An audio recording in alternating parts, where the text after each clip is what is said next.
بسم الله الرحمن الرحيم الحمد لله والصلاة والسلام على رسول الله محمد وعلى آله وصحبه ومن والاه أما بعد. الله رب العالمين خپلو بندگانو له د خیر او د اجر حاصلولو مختلفې موقع ورکړي دي. ډیر داسې کارونه شته چې هغه زموږ او ستاسو ماحول کې ډیر واړه او معمولي موږ او تاسو ته ښکاري، لیکن د الله په نسبت باندې هغه ډیر زیات دي او هغې له اجر ورکوي. نن صرف د هغه درې شیانو ذکر کوم چې په یو حدیث قدسي کې د هغې ذکر راغلی دی او زموږ او ستاسو معاشره کې هغې ته ډېر په کم نظر باندې ګورو. اولنی دا چې یو څوک د موږ نه د روټۍ یا یو مسکین یو فقیر د روټۍ غوښتنه وکړه، موږ نه ورکوو روټۍ، یا یو کس زموږ نه اوبه وغواړي موږ نه ورکوو ورله، او یا زموږ په معاشره کې زموږ په ګاونډ کې زموږ په هر ځای کې بیماران ښه ډېر دي، څوک یې تپوس نه ځي.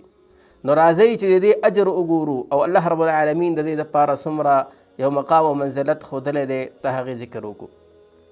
حدیث قدسي کې دي الله رب العالمین فرمایي ای بني آدمه ما تا نه د روټۍ طلب وکړو او تا ما له روټۍ رانه کړه. ورته وایي یا الله ته خو رب العالمین یې، زه څنګه تا له روټۍ درکمه؟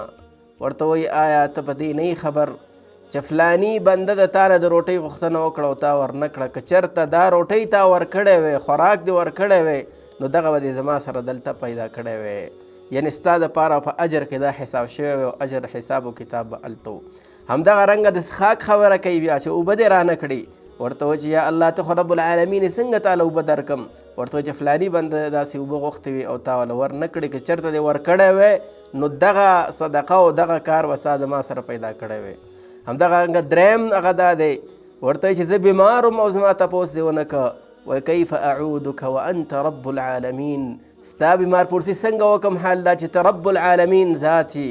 نو ورته وایي آیا ته نه خبر چې فلانی بنده بیمار دی، ته د هغې تپوس نه نه وي ورغلی؟ که د هغې تپوس له ورغلی وي نو دغه یو نیک عمل دا به تا د ما سره لیدلی وی، ستا دپاره به دلته جمع شوی و.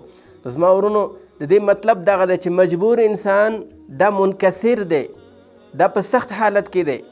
دلته عبرت دا دی چې دغه منکسر انسان له هم پکار دی چې خپل ضعف او کمزورۍ سره الله ته ور مخامخ شي، نو الله به ور خپل قوت ورکي. هر انسان له پکار چې هغه د نیکۍ طرف ته لاړ شي، اجر به د الله رب العالمین سره وي. الله رب العالمین د موږ او تاسو په دې باندې عمل کولو توفیق راکړي. الله دې زموږ نیکۍ او حسنات ډیر کړي او الله رب العالمین د موږ او تاسو په انکسار او عاجزۍ کې د هغه نه د غوښتلو او د توبې ایستلو توفیق راکړي. وصلی الله علی النبي محمد وعلى آله وصحبه أجمعين.